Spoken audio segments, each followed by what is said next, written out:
I'm going to cover signs that your body needs more nutrition. All right, here we go. Let's dive right in. Number one, brittle nails.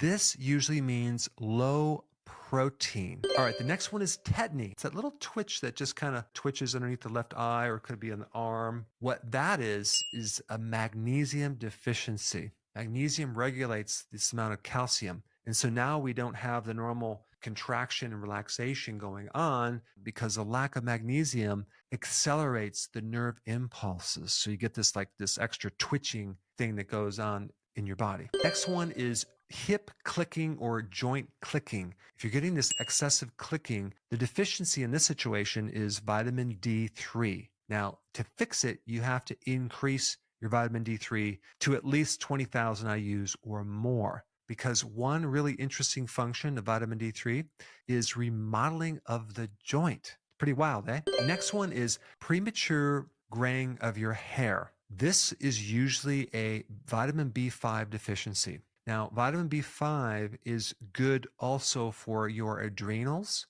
And of course, the more support you have with the adrenals, the less stress. But vitamin B5 also supports this enzyme called catalase, which can then help clear out more of the hydrogen peroxide. And last one is you're bruising easily. Okay. This is a vitamin K1 deficiency.